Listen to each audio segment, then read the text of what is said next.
คิดถึงย่านทางทุกอย่างอดีตผ่านมาเปรียบเหมือนดังสายทลาไหล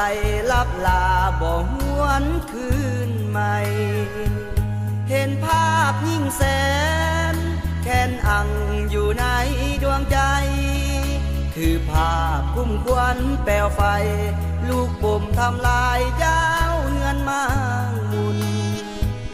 คิดถึงบ่ลืมอดีตความหลัง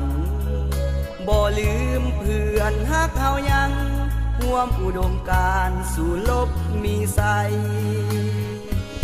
คิดถึงอาป้าลุงที่จากเฮาไป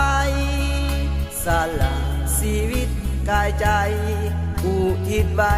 เพื่อศาสตร์ยืนยงมาบัดนี้ป้าสามีชีวิตใหม่ศาสตร์ลาวเฮาก้าวเติบใหญ่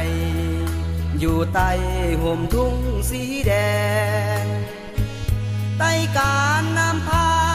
พักป่าสาเยื้องทางสอนแสงศาสตร์ลาวมุ่งก้าวเข้มแข็งเป็นแว่นแยงของสาวป่าสา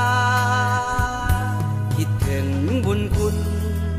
ผลงานทหารทุกเหล่าเป็นมูลมั่งให้ลูกหลานลาวทำเหียนเอามูลเสือสูงเด่นสืบทอดก้าวไปทุกคนกลายเป็นนักรบเก่งยืนปกป้องศาสตร์ลาวห่มเย็นสมเป็นหนุ่มนักรบภาษา